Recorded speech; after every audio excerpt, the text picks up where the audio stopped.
들리시죠? 예, 선생님 소개 감사합니다. 예, 방금 소개받은 서울대학교 의과대학 이용섭입니다. 네, 저는 의과대학에서 강의와 연구를 하고 있는데요. 저는 소개받으신 대로 의사는 아니고 기초과학을 공부하는 과학자입니다. 의과대학에도 다양한 그런 분들이 계시거든요. 임상 환자를 보시는 의사 선생님들도 계시고 또 저처럼 기초의학을 연구하는 그런 교수님들도 많이 계십니다. 그래서 소개받으신 대로 저는 뭐 간단하게 신경과학자 또는 뇌과학자라고 저를 소개할 수 있을 것 같아요.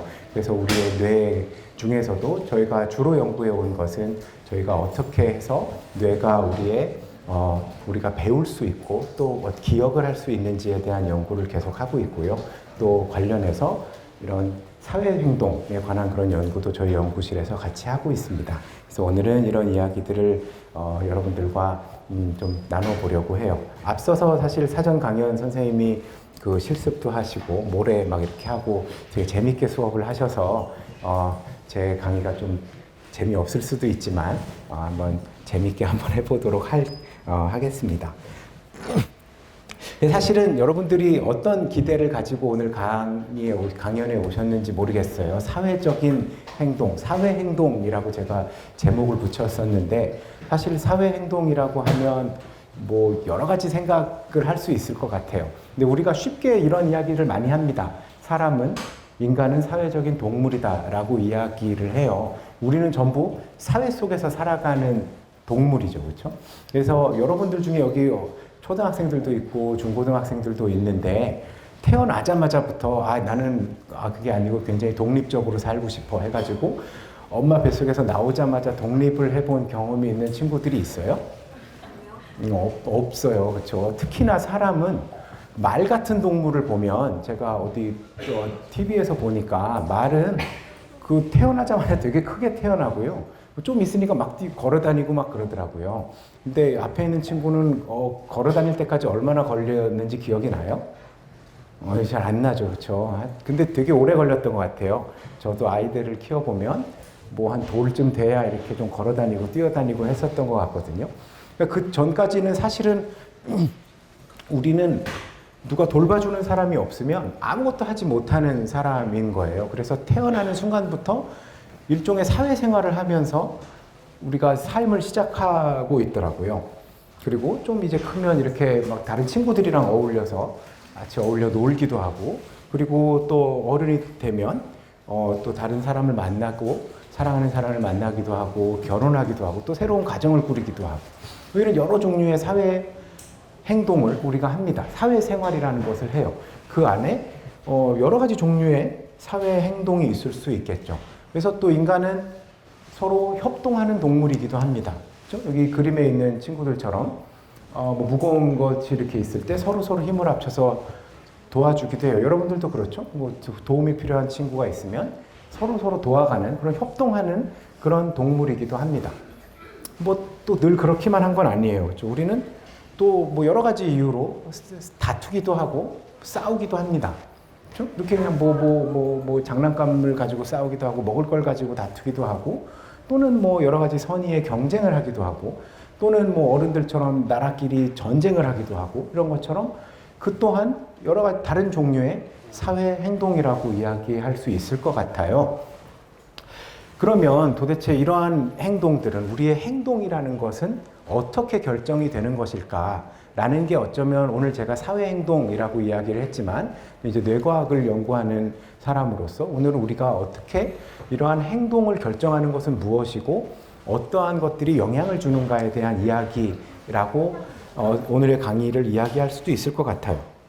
그럼 여러분들은 그러면 우리의 행동을 결정하는 것은 어떻게 생각해 보면 그런 내 마음이 그런 마음이 들었어요. 뭐 이런 말 하잖아요. 마음이 아파요. 이런 말 할 수도 있고 옆에 누군가를 보면 기분이 좋아져요. 이러면 그럴 때 그런 어떤 우리의 마음을 따라서 행동을 한다. 이런 표현 우리가 주변에서 많이 들었던 것 같아요. 그럼 우리의 마음이라는 게 사실은 그러면 어디 있을까요? 우리의 마음은 어디 있는 것 같아요? 심장, 그렇죠? 네. 그래서 제가 사람의 마음이라고 구글에다가 물어봤더니 이런 그림이 나왔어요. 이 그림은 사실은 그 장기하와 얼굴들이라는, 여러분 잘 아시죠? 장기하라는 그 가수가 있어요. 그분 그 밴드의 앨범의 제목 중에 사람의 마음이라는 앨범이 있었더라고요. 그러면서 그 표지가 이렇게 심장을 이렇게 그려놨어요.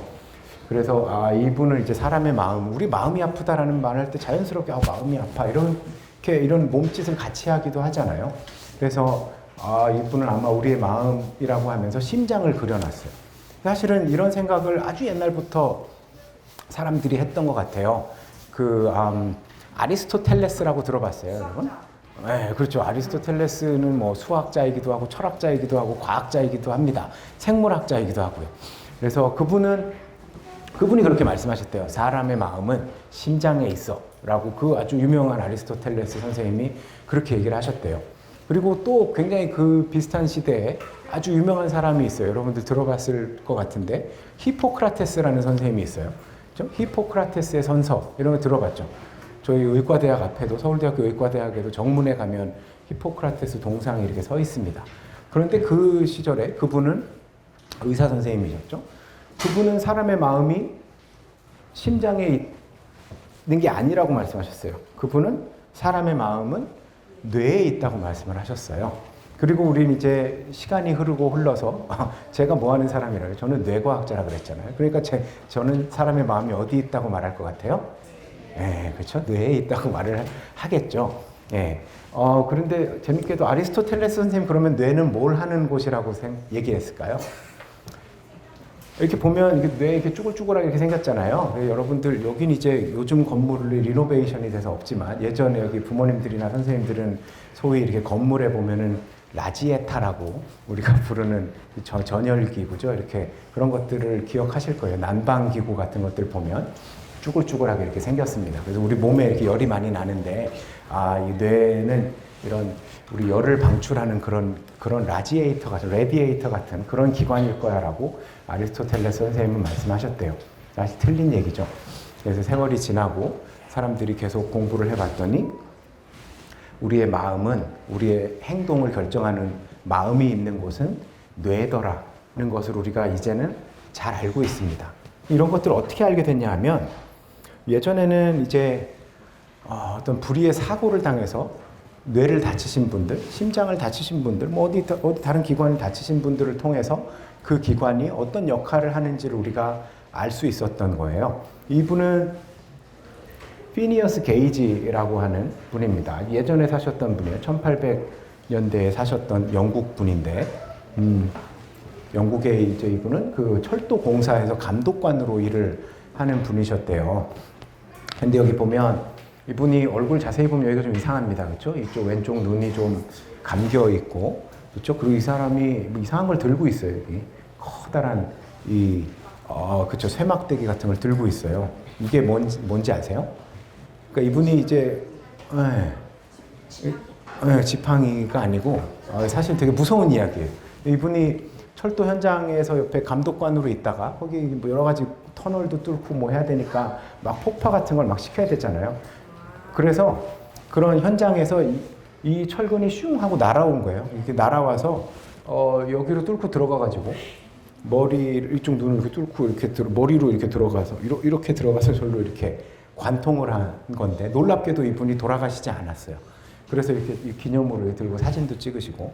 근데 이분이 이제 특히 앞에 우리 소위 앞통수 전두엽이라고 부르는 이 이마 쪽에 있는 뇌가 상당히 많이 망가지게 된 거예요. 그래서 그 전에 이분은 이제 일도 아주 잘하시고 아주 잘 정리정돈이 돼 있고 아주 상냥하고 친절한 그런 분이었다고 해요. 그런데 이제 사고 후에 이분이 다른 건강에는 문제가 없으셨던 거예요. 이렇게 아주 오래 사시진 못하셨지만 그래도 이렇게 그 회복이 되셨는데 사람들이 금방 발견하게 된 건 저분의 행동과 성격이 전혀 다른 사람이 되었다는 걸 발견하게 돼요. 그래서 아주 금방 화를 막 내고 화를 잘 내는 사람이 되고 또 여러 가지 정리정돈을 잘하던 분이 아주 일을 막 뒤죽박죽으로 하고 이제 그래서 더 이상 일을 할 수 없게 되는 지경에 이르게 된 그런 사고가 있었어요. 그래서 우리는 이러한 발견들을 통해서 사실 본인의 굉장히 불행한 그런 사고를 통해서 우리는 뇌의 어떤 부위들이 어떠한 행동에 관여하고 있는지, 어떠한 행동이 중요한지를 우리가 조금씩 배워가고 있는 중입니다. 그래서 우리는 이제 지금까지 제가 말씀드린 것은 우리의 행동이라는 것은 우리 마음이 결정하는데 우리의 마음은 뇌에 있다라는 이야기를 했어요. 그러면 오늘의 주제인 사회적인 행동, 사회성, 사회적인 행동에 사실 여러 가지가 있을 텐데 그러한 사회적인 행동은 어떻게 조절이 될까? 그럼 그런 사회적인 행동도 우리의 뇌가 조절을 하는 것일까? 그렇다면 뇌에 무엇이 조절을 하는 것일까? 뇌의 어떤 부위가 어떠한 사회적인 행동을 조절하는 것일까? 이런 이야기들을 오늘 우리가 나눠보려고 하는 겁니다. 자, 먼저 이 쥐에 대한 이야기를 좀 할게요. 저희 이제 지금부터는 대부분 우리 이제 동물을 가지고 한 실험에 대한 이야기를 주로 할 거예요. 그래서 얘는 쥐처럼 생겼죠. 그렇죠? 굉장히 귀엽게 생겼는데, 이 쥐 중에서도 얘는 이제 프레리 들쥐라고 하는 좀 다른 특별한 종류의 쥐예요. 이 쥐는 다른 쥐들과 달리 또 다른 많은 야생동물들과 달리 이렇게 지금도 보면 두 마리가 이렇게 다정하게 붙어 있는 사진을 제가 보여드리고 있잖아요. 그래서 이 쥐들은 보통 우리 사람은 이제 가정을 이루어서 살아요. 그렇죠? 이렇게 커플이 이렇게 쌍을 이루어서 삽니다. 많은 경우에. 그런데 동물들은 사실 많은 경우에 그렇지 않아요. 쥐 같은 경우가 가정을 이루어서 사는 것은 만화 같은 데서는 봤겠지만 야생에서 사실 그런 일들을 보는 건 사실 흔치 않은 일이거든요. 그런데 이 프레리 들쥐라는 쥐는 이 30cm, 20cm 정도 되는 케이지에 이런 쥐장에 4쌍의 이 프레리 들쥐를 넣어놨어요.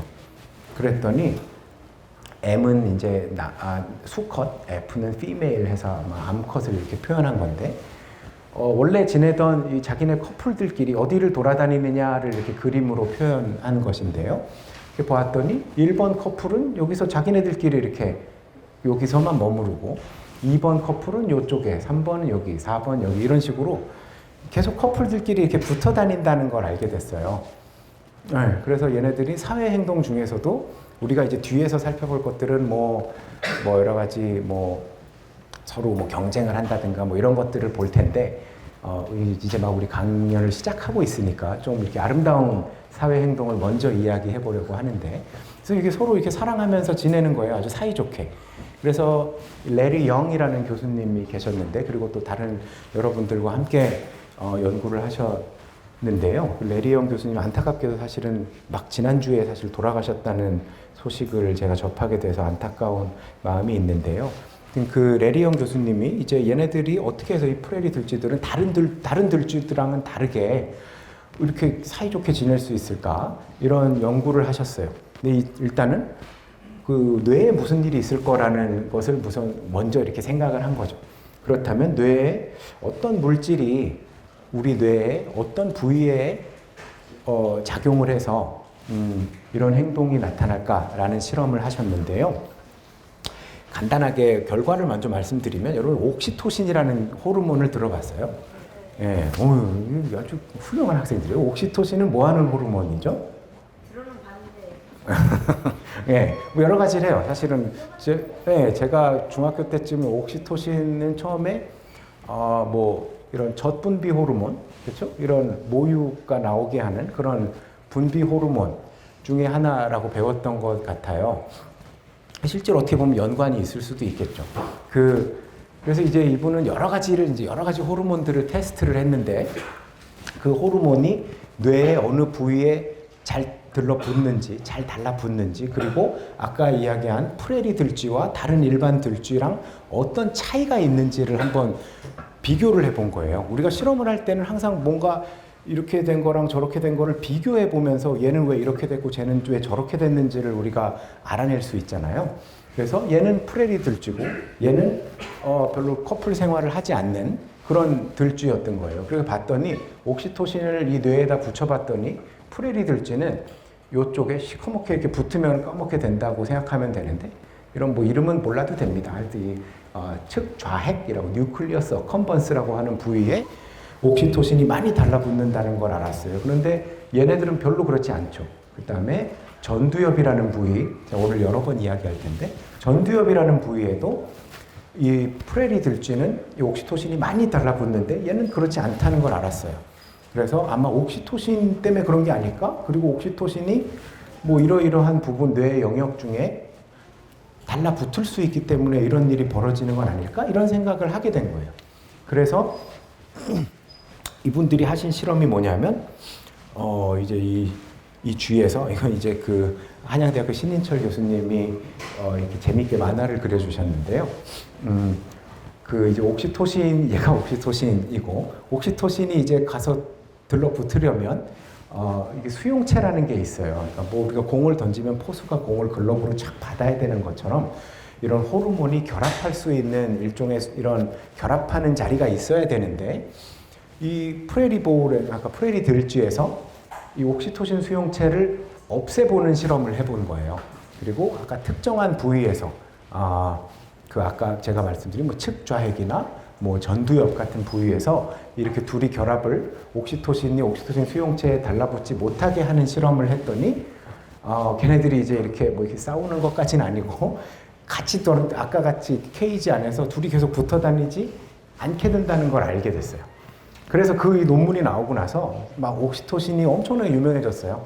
그래서 사랑의 호르몬, 뭐 이렇게 옥시토신이 굉장히 중요하다. 이런 유대감을 형성하는데 아주 중요한 그런 호르몬 중에 하나다라는 이제 연구 결과가 막 발표되고 하면서 이제 우리가 이런 사회 행동, 그 중에서도 이런 서로 간의 친밀감이나 뭐 좀 더 과장해서 말하면 서로 사랑하는 것이 아마 이런 뇌에 있는 호르몬에 의해서 조절이 될 수 있을 것이다 라는 그런 생각을 이제 우리가 하기 시작한 거죠. 네, 뭐 어려운 거 없죠? 네, 그래서 이제 제가 이런 프레리 들쥐도 동물이에요. 그래서 저희 과학자들은 사람을 데려다가 막 이런 실험을 할 수 없잖아요. 그렇죠? 이렇게 사이 좋은 커플을 데려다가 옥시토신을 한번 이 친구한테 다 없애볼까? 뭐 이러면 안 되잖아. 그렇죠? 그래서 이제 우리들은 주로 동물을 이용한 실험들을 많이 합니다. 그 중에서도 이제 저희 연구실 같은 경우는 마우스, 생쥐죠. 마우스를 이용해서 실험을 많이 해요. 그러면 얘 말을 못 하잖아, 동물은. 말을 하면 얼마나 좋아. 물어보면 되는데. 그래서 우리는 이 친구들의 행동을 관찰함으로써 이 친구들이 어떤 마음을 가지고 있는지를 좀 미루어 짐작해 보려고 해요. 그래서 사회 행동을 테스트하는 가장 유명한 테스트 중에 하나가 소위 이게 3챔버 테스트라는 겁니다. 챔버는 방이죠, 그렇죠? 그래서 이게 보면 실제로 이렇게 방이 3개 있어요. 가운데 방엔 아무것도 없고 이쪽 방에 가면 다른 쥐가 있습니다. 처음 만나는 쥐가 있고 이쪽에는 뭐 장난감 같은 걸 넣어놓거나 또는 뭐 아무것도 없는 빈 방이에요. 그러면 쥐는 어느 방을 더 선호할까요? 이 그림을 이렇게 보면 이게 얘가 이제 어디서 더 많이 시간을 보냈는지를 우리가 분석을 해본 건데 다른 쥐를 더 좋아합니다. 쥐도 사회적인 동물이에요. 쥐가 이게 다른 쥐를 싫어하면 일로 갈 거 아니야. 근데 보통의 쥐들은 정상적인 대부분의 쥐들은 가서 뭐 얘랑 뭐 이렇게 계속 같이 있는 건 아니지만 둘 중에 고르라고 하면 웬만하면 다른 쥐를 고릅니다. 그래서 이 비디오를 한번 볼까요? 그러면 저희 여기 다른 쥐가 들어있어요. 여기. 그래서 얘가 이렇게 가서 막 궁금하잖아요. 그래갖고 그러다가 이제 이쪽도 궁금하잖아. 쥐가 있는지 없는지도 모르니까 이쪽으로도 가봐요. 씩 둘러봤는데 이 안에 아무것도 없거든요. 금방 빠져나옵니다. 별거 없네. 이러고 다시 이 친구한테 가서 뭐 나름 대화를 시도하고 뭐 넌 누구니? 뭐 이렇게 얘기를 하고 있겠죠, 그렇죠? 뭐 나랑 놀래? 뭐 이러면서 이제 이러고 있는 중인 거예요. 그러게 이게 바로 사회적인 상호 작용이 쥐들 사이에서도 벌어지는 겁니다. 그래서 우리가 이런 행동을 관찰할 수 있어요. 이 실험은 이제 그 제클린 크롤리라고 하는 미국 여자 교수님이 한참 전에 사실은 개발한 아주 간단한 테스트인데요. 이 테스트를 이용해서 우리가 이런 사회적인 생쥐가 얼마나 사회성이 좋은지 이런 것들 테스트해 볼 수 있고 더 나아가서는 그다음에 아까는 이제 아까 여기 쥐가 있었고 여기는 뭐 아무것도 없거나 장난감이 있었다 그랬잖아요. 근데 이번에는 한 10분쯤 지난 다음에 여기다가 새로운 쥐를 넣어줍니다. 그러면 어떻게 할 것 같아요? 그러네. 새로운 쥐한테 또 다른 쥐한테 가는 거야. 그러면 이번에는 그렇죠. 금방 얘한테 관심이 별로 없고 새 친구가 들어오니까 새 친구를 알고 싶어서 여기 보는 것처럼 주로 이쪽에 가서 시간을 많이 보냅니다. 예, 그래서 또 제가 이 글을 찾아보시면 뭐 이런 글을 제가 이제 쓴 적이 있어요. 그랬더니 이제 교수님께서 이거 보시고 이렇게 그림을 그려주셨어요. 그래서 이 녀석이 금방 일로 이렇게 또 가는 이런 게 정상적인 행동이에요. 보통의 쥐들은 저는 뭐 사실 잘 모르겠어요. 이렇게 보면 뭐 저 같은 경우는 뭐 아는 사람이 더 편하니까 아는 사람한테 가서 더 이야기를 할 수도 있을 것도 같은데 뭐 이 생쥐들은 적어도 생쥐들은 대부분 새로 만난 쥐를 더 좋아합니다. 얘를 통해서 우리가 뭘 알 수 있냐면 이 쥐가 그러니까 얘가 이제 실험 대상이 된 쥐인 거죠. 얘네들은 이제 이 안에 들어 있는 거고 이 쥐가 얼마나 이쪽으로 가려면 얘가 오래된 쥐고 얘가 아는 쥐고 얘가 새로운 쥐라는 거를 알아야 되잖아. 그렇죠? 그러니까 기억을 해야 돼요. 그렇죠? 이게 기억력이 안 좋은 쥐는 그걸 몰라. 여기 금방 좀 있다가 들어와도 여기 와도 얘가 어저께 만난 쥐인지 뭐 얘가 만난 쥐인지 모를 수 있어요. 그러니까 이걸 우리가 사회적 기억이라고 불러요. 사실은 놀랍게도 그런 분들이 가끔 있습니다. 물건들은 구분을 잘 해요. 마이크와 아이스크림 뭐 이런 것들은 잘 구분하는데 이상하게 여기 앉은 친구와 여기 앉은 친구는 자기 보기엔 다 비슷하게 생긴 것 같기도 하고 또 봤는데 자꾸 사람 얼굴 기억 잘 못하기도 하고 뭐 그런 사람들도 있어요. 그래서 지금도 저희도 연구를 해보면 이 쥐들이 일반적인 다른 물건들은 잘 기억하는데 다른 쥐는 잘 기억을 못하는 그런 쥐들도 있어요. 그런 걸 우리는 사회적 기억이라고 부릅니다. 이런 것들을 이런 행동 실험을 통해서 우리가 연구를 할 수가 있어요. 그러면 이제 뭐 우리가 그래서 동물을 이용해서 뇌를 연구하면 우리가 이런 사회 행동을 이해할 수 있겠구나라는 것들을 어느 정도 알았어요. 그렇죠? 그러면 이제 그럼 그런 것들을 과연 결정하는 것은 무엇일까? 그리고 아까 제가 좀 전에 이야기한 것처럼 또 사람 중에도 쥐만 그런 게 아니고 사람 중에도 뭐 사회성이 좀 좋은 사람이 있고 또 어려움을 겪는 사람들도 있어요. 그래서 가장 대표적으로 알려져 있는 장애는 자폐 스펙트럼 장애라고 하는 우리가 오티즘 스펙트럼 디스오더 ASD라고 부르는 그런 장애가 있어요. 그렇죠? 최근에는 뭐 아마 여기 있는 부모님이나 선생님들은 레인맨을 아시죠? 그렇죠? 선생님 레인맨 아시죠, 선생님? 예, 그렇죠. 그럼 저랑 비슷한 세대신 겁니다. 예, 어린이들은 모르잖아, 레인맨이 뭔지, 그렇죠? 예, 이런 영화가 있었어요. 이 아주 유명한 분들이 여기 나오는 이 형제인데, 이 형이 이제 그 일종의 자폐 스펙트럼 장애를 가지고 있는 그런 분이었고, 그다음에 이 조승우 씨가 나왔던 마라톤이라는 영화도 있었죠, 그렇죠? 그리고 최근에 이제 아마 어린이들도 잘 알고 있을 이 이상한 변호사 우영우 같은 경우도 또 어떤 종류의 자폐 스펙트럼 장애를 가지고 있는 그런 캐릭터로 나온 그런 영화 드라마였죠. 자폐 스펙트럼 장애는 많이 들어봤겠지만 가장 크게 이 두 가지를 가장 핵심적인 그런 표현형 증상이라고 이야기를 합니다. 그래서 사회적인 의사소통이나 사회적인 상호작용에 어려움을 겪어요. 그리고 두 번째 특징이 아주 제한적이고 반복적인 행동을 하거나 또는 본인의 관심사도 아주 제한적인 특정한 좋아하는 것만 우영우 보면 맨날 똑같은 김밥만 먹잖아요. 그런 것처럼 아주 그 제한적인 그런 행동 또는 관심사를 가지는 이 두 가지를 가장 핵심 증상으로 해서 이 그림에 보는 것처럼 여러 가지 다른 그런 장애들을 같이 가지고 있습니다.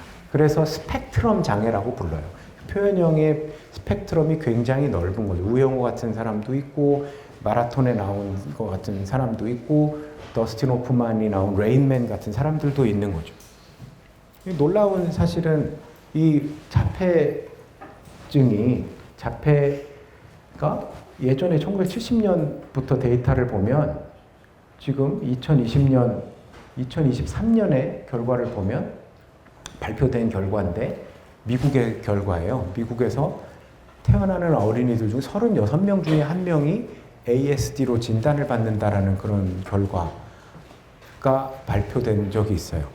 그래서 제가 처음 자폐증에 관심을 갖고 갖고 연구를 하기 시작할 때까지만 해도 뭐 이때쯤 뭐 100명당 1명 뭐 이런 식이었던 것 같아요. 매년 저희가 논문을 쓸 때마다 찾아보면 숫자가 계속해서 많아지고 있는 거예요. 이제는.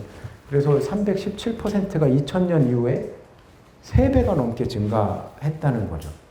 사실은 왜 이런지는 몰라요. 아직 누구도 정확한 원인을 알고 있지는 못합니다. 예전보다 더 진단을 잘해서일 수도 있고요. 예전보다 검사를 더 많이 해서일 수도 있어요.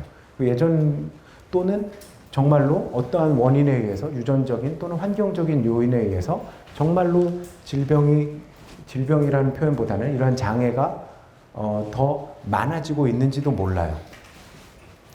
그래서 저는 이제 기초 연구를, 사회 행동을 연구하는 기초과학자의 입장에서는 사실은 저희는 이제 뭐 이런 오티즘 스펙트럼 디스오더를 직접 연구하기보다는 어떠한 인자들이 이러한 사회적인 행동에 영향을 미치는지가 저희의 주된 관심사이긴 합니다. 그래서 한 가지는 분명한 것은 자폐 스펙트럼 장애는 유전적인 원인이 굉장히 크다고 알려지고 있습니다. 그래서 사이먼스 파운데이션이라는 미국의 재단이 있는데요. 거기에서 이제 이런 데이터베이스를 만들어서, 이 스파리라는 데이터베이스를 만들어서 지금까지 전 세계에서 또 주로 사실 미국을 중심으로 하지만 수집된 그 자폐 스펙트럼 장애와 관련된 유전자 돌연변이들에 대한 정보를 전부 수집하고 있어요. 그래서 제가 지난주에 찾아봤더니 현 시점에서 1176개의 유전자에서 돌연변이가 발견됐대요. 그래서 이러한 유전자 변이가 생기게 되면 오티즘과 서로 오티즘이 생길 리스크가 인자로 작용한다는 위험성이 높아진다는 것들이 알려지고 있습니다. 이렇다는 얘기는 어떤 유전자가 행동을 결정할 수 있다는 거예요. 행동 중에서 유전자가 사회적인 행동에 영향을 미칠 수 있다는 그런 결과로 받아들일 수도 있어요. 그래서 저희 실험실에서 했었던 연구 중에 하나인데요. 이 캔트냅2라고 하는 유전자는 어떤 그 자폐 스펙트럼 장애 아이에게서 발견됐었던 그런 유전자 돌연변이가 있었어요.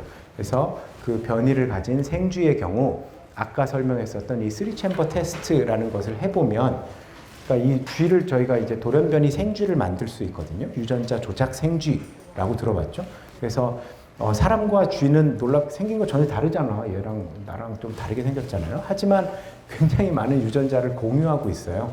그래서 사람에게서 발견된 유전자를 돌연변이를 만들 수 있거든요. 그렇게 해서 봤더니 얘는 정상쥐 같은 경우는 이제 얘랑 더 시간을 많이 보낸다 그랬잖아요. 이 시간을 얘랑 이쪽에서 더 많이 보냅니다. 그런데 이 ASD 돌연변이를 가진 그런 생쥐 같은 경우는 별로 구분하지 않고 양쪽에서 비슷하게 시간을 보낸다라는 것을 알게 됐어요.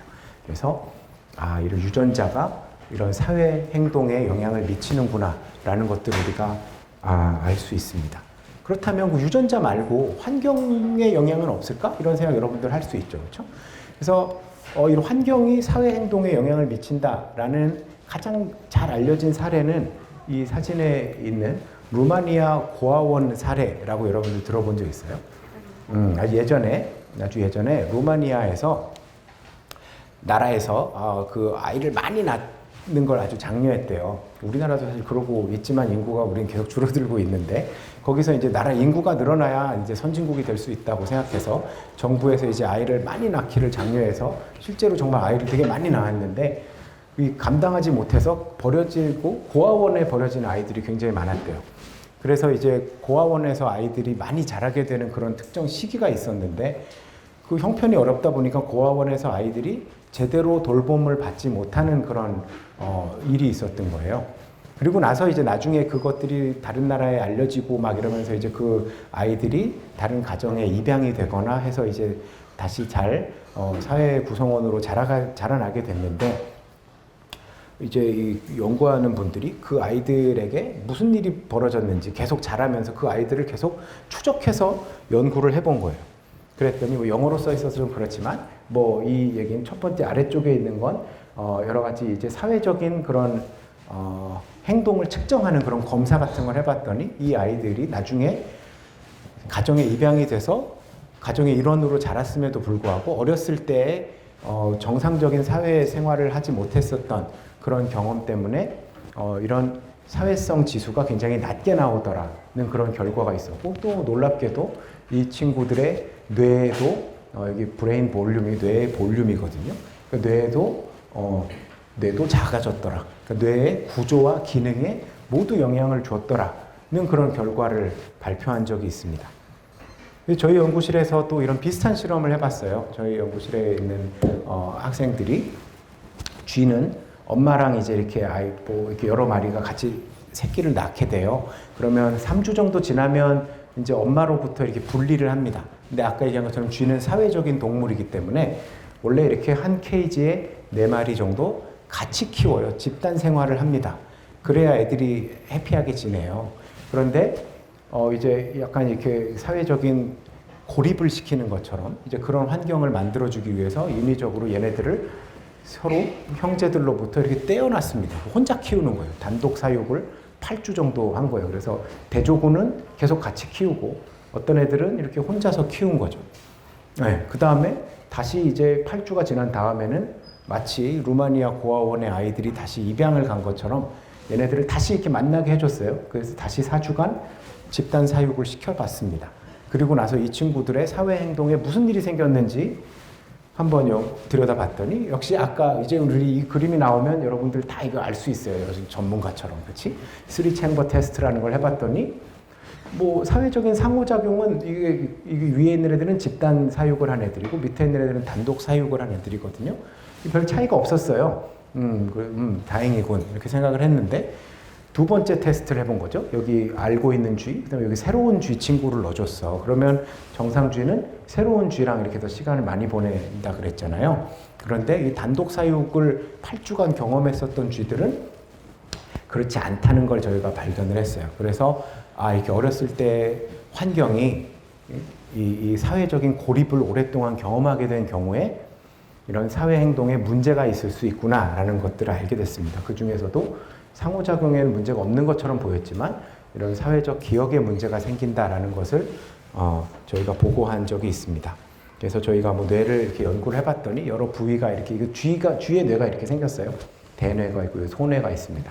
그 중에 전두엽이라는 영역이 있고 측좌핵이라고 이제 되게 익숙하지? 그렇죠? 아까 우리가 프레리들쥐 할 때 나왔던 영역들이잖아. 근데 여기 이렇게 연결이 되어 있는데 이 두 영역 간에 전두엽에서 측좌핵으로 가는 신호가 약해져 있다라는 거를 이제 발견을 했어요. 그래서 이런 영역들이 이런 사회적인 행동, 특히 그 중에서도 사회적 기억에 아주 중요하구나라는 그런 것들을 저희가 조금씩 알아가고 있는 중입니다.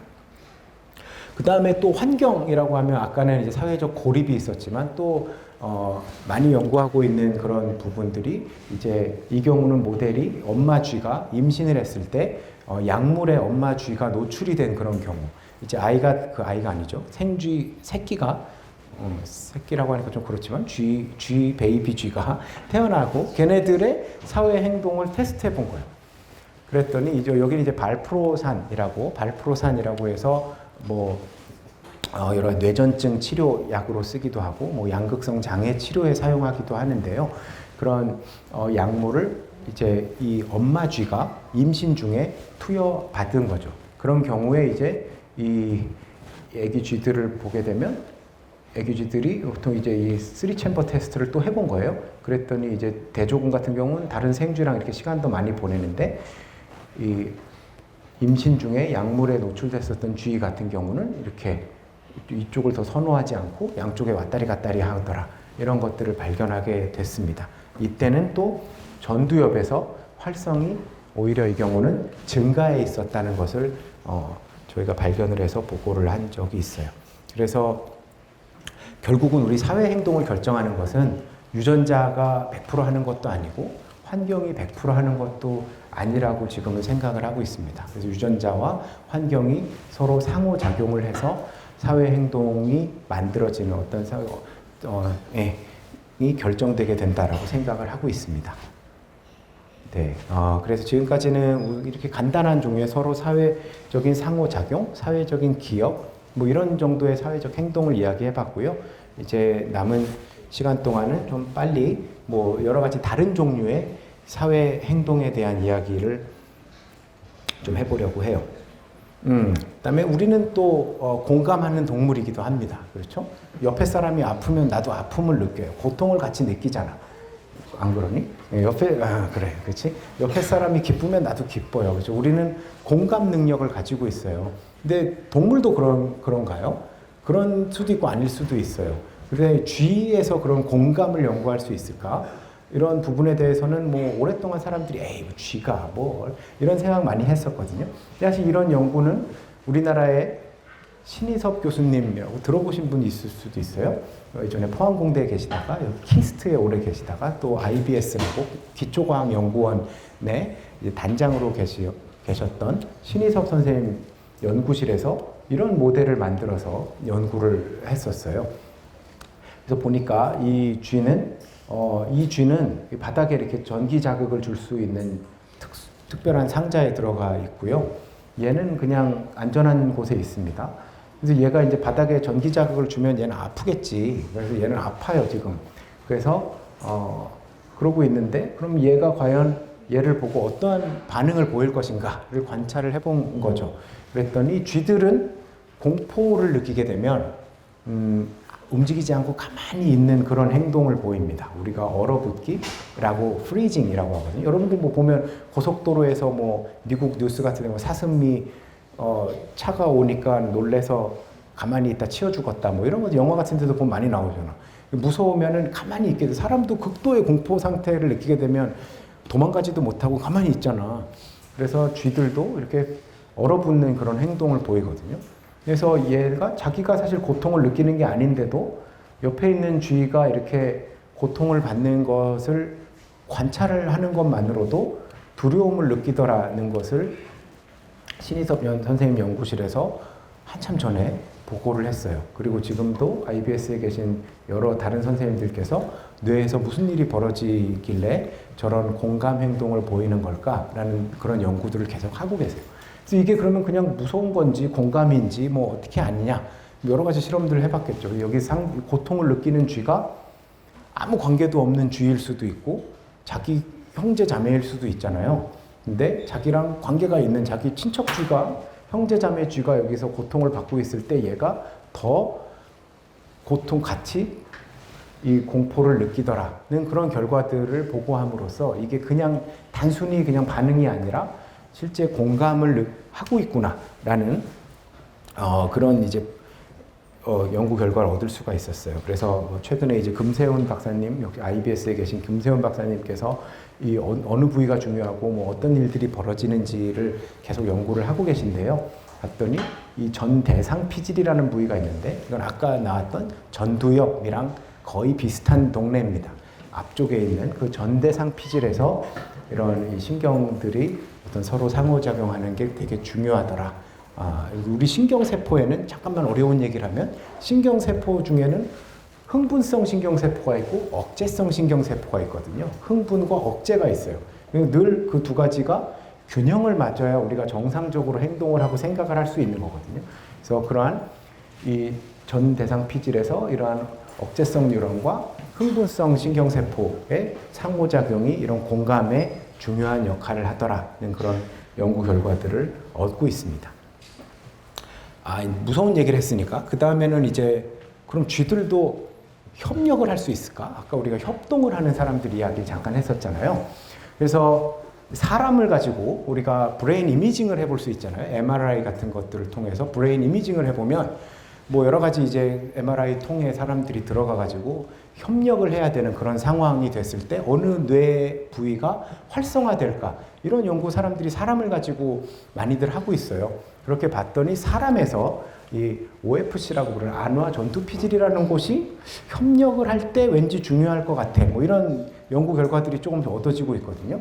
이것은 이제 다른 그룹에서 쥐를 가지고 외국 그룹에서 이건 마우스가 아니고 큰 쥐입니다. 렛을 가지고 실험을 했는데 이건 무슨 실험이냐면 이 쥐가 요 뒤에 가서 얘를 여기다가 코를 뿅 넣어야 여기서 이제 먹이가 나옵니다.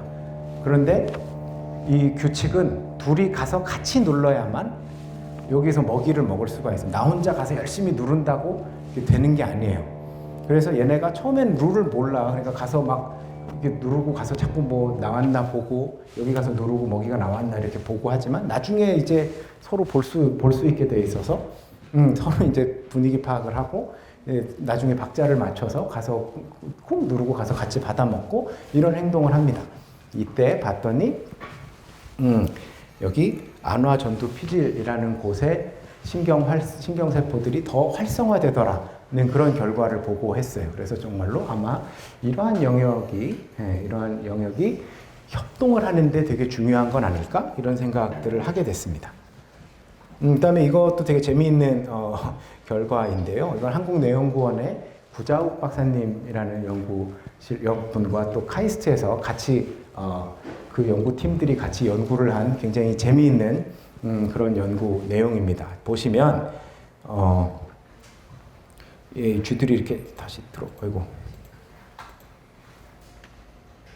아이고 죄송합니다.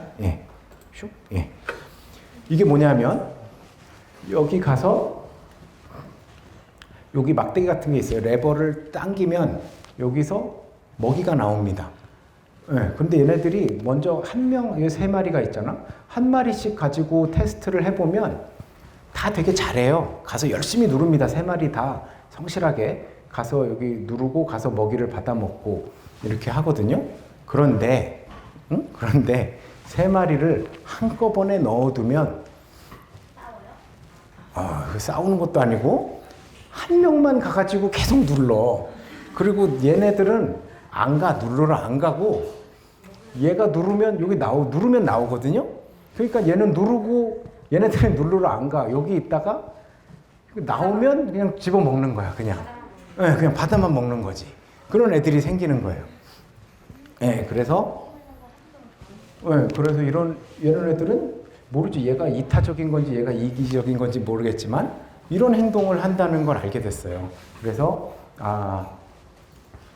혼자 있을 땐 각각 잘했는데 그래서 여기 논문을 내면서 얘네들은 이 패러사이트라고 표현. 그 당시 우리나라 영화 기생충이 이제 그 아주 세계적으로 유명했을 때 이제 이런 그런 행동을 하는 쥐다. 뭐 이렇게 해가지고 그래서 얘는 뭐 계속 여기 이러고 있어. 계속 얘는 여기 이러고 있고 얘네들은 언제 나오나 여기 기다리고 있다가 나오면 집어먹고 이런 애들이 있어요. 그래서 이 마찬가지로 좀 전에 등장했었던 이 대상의 피질이라는 곳에서 신경 활성이 이런 행동을 하는 애들이랑 이런 행동을 하는 애들이랑 신경 활성이 다르다는 걸 알게 됐어요.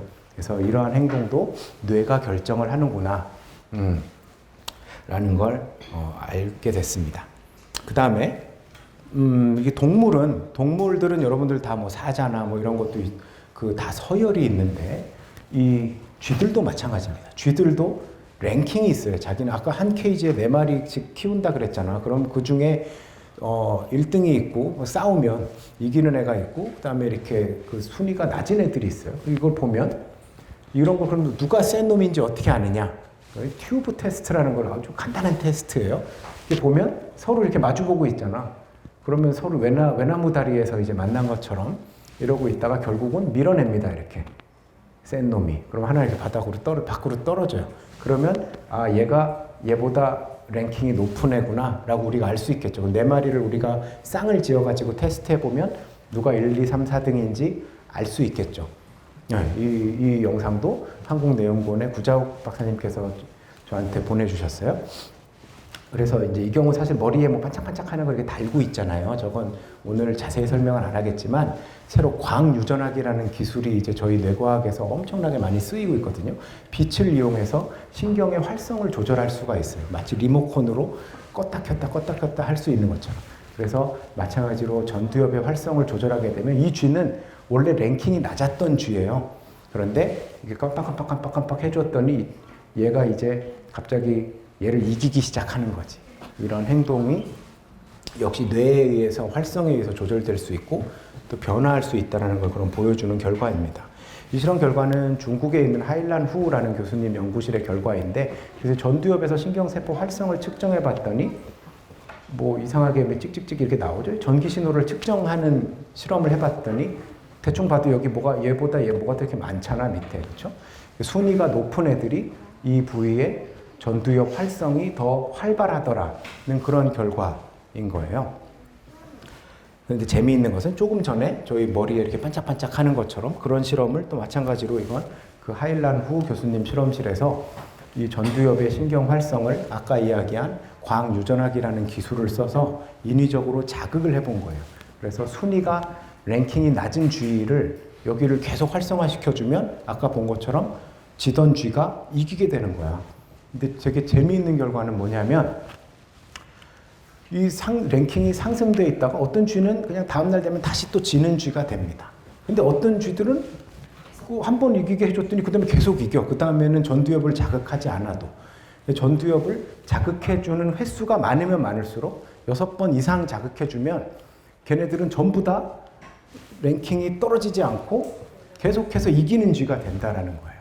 그래서 이걸 제가 그냥 위닝 이펙트라고 제목을 붙여봤어요. 이겨본 사람이 이긴다고 하잖아. 그래갖고 뭐 이거 한번 자기가 랭킹이 낮았지만 사실 알고 보면 이길 수 있는 애였던 거죠. 그래서 우리가 우리의 뇌는 사실 이게 거의 마지막 슬라이드인데요. 사회적인 행동에만 적용되는 게 아니에요. 우리의 뇌는 사람의 뇌는 태어나서부터 죽을 때까지 끊임없이 변화합니다. 그렇기 때문에 여러분들이 뭔가를 배울 수 있는 거예요. 우리가 뭔가를 배운다는 건 그때그때마다 우리의 뇌가 변한다는 거거든요. 새로운 거를 정보를 받아들이면 그때마다 또 우리의 뇌가 계속 변해요. 그리고 그게 우리의 뇌에 저장이 될 수 있는 겁니다. 그래서 여러분들은 아직 되게 어리고 젊잖아요. 그래서 여러분들은 엄청나게 많은 가능성을 가지고 있어요. 여러분들은 뭐든지 배울 수 있고 또 늘 이기는 사람이 될 수 있어요. 왜냐하면 여러분들은 변화하는 뇌를 가지고 있거든요. 어리면 어릴수록 뇌가 더 말랑말랑하다고 표현합니다. 가소성이라는 걸 가지고 있다고 해요. 더 가소성이라는 말은 변할 수 있다라는 말이죠. 그래서 더 여러분들의 뇌는 말랑말랑하고 여러분들이 만들어가는 방향대로 변해갈 수가 있습니다. 그래서 오늘 이야기한 것들은 사회적인 행동뿐만 아니라 사실 다른 모든 행동 중에 사회적인 행동도 뇌가 결정을 한다라고 제가 말씀을 드렸고요. 또 동물을 이용한 연구 덕분에 뇌과학적인 이해를 할 수 있고 또 우리가 뇌 질환을 이해하고 극복하는 데도 이런 동물 연구들이 도움을 주고 있습니다. 그래서 뇌과학이 이제는 단순히 생물학의 영역을 넘어서 기존의 심리학이나 인문학에서 다루던 이러한 사회활동, 사회행동과 같은 영역에도 우리가 도전을 하고 있어요. 그래서 오늘 강연을 여기서 마치도록 하겠습니다. 고맙습니다.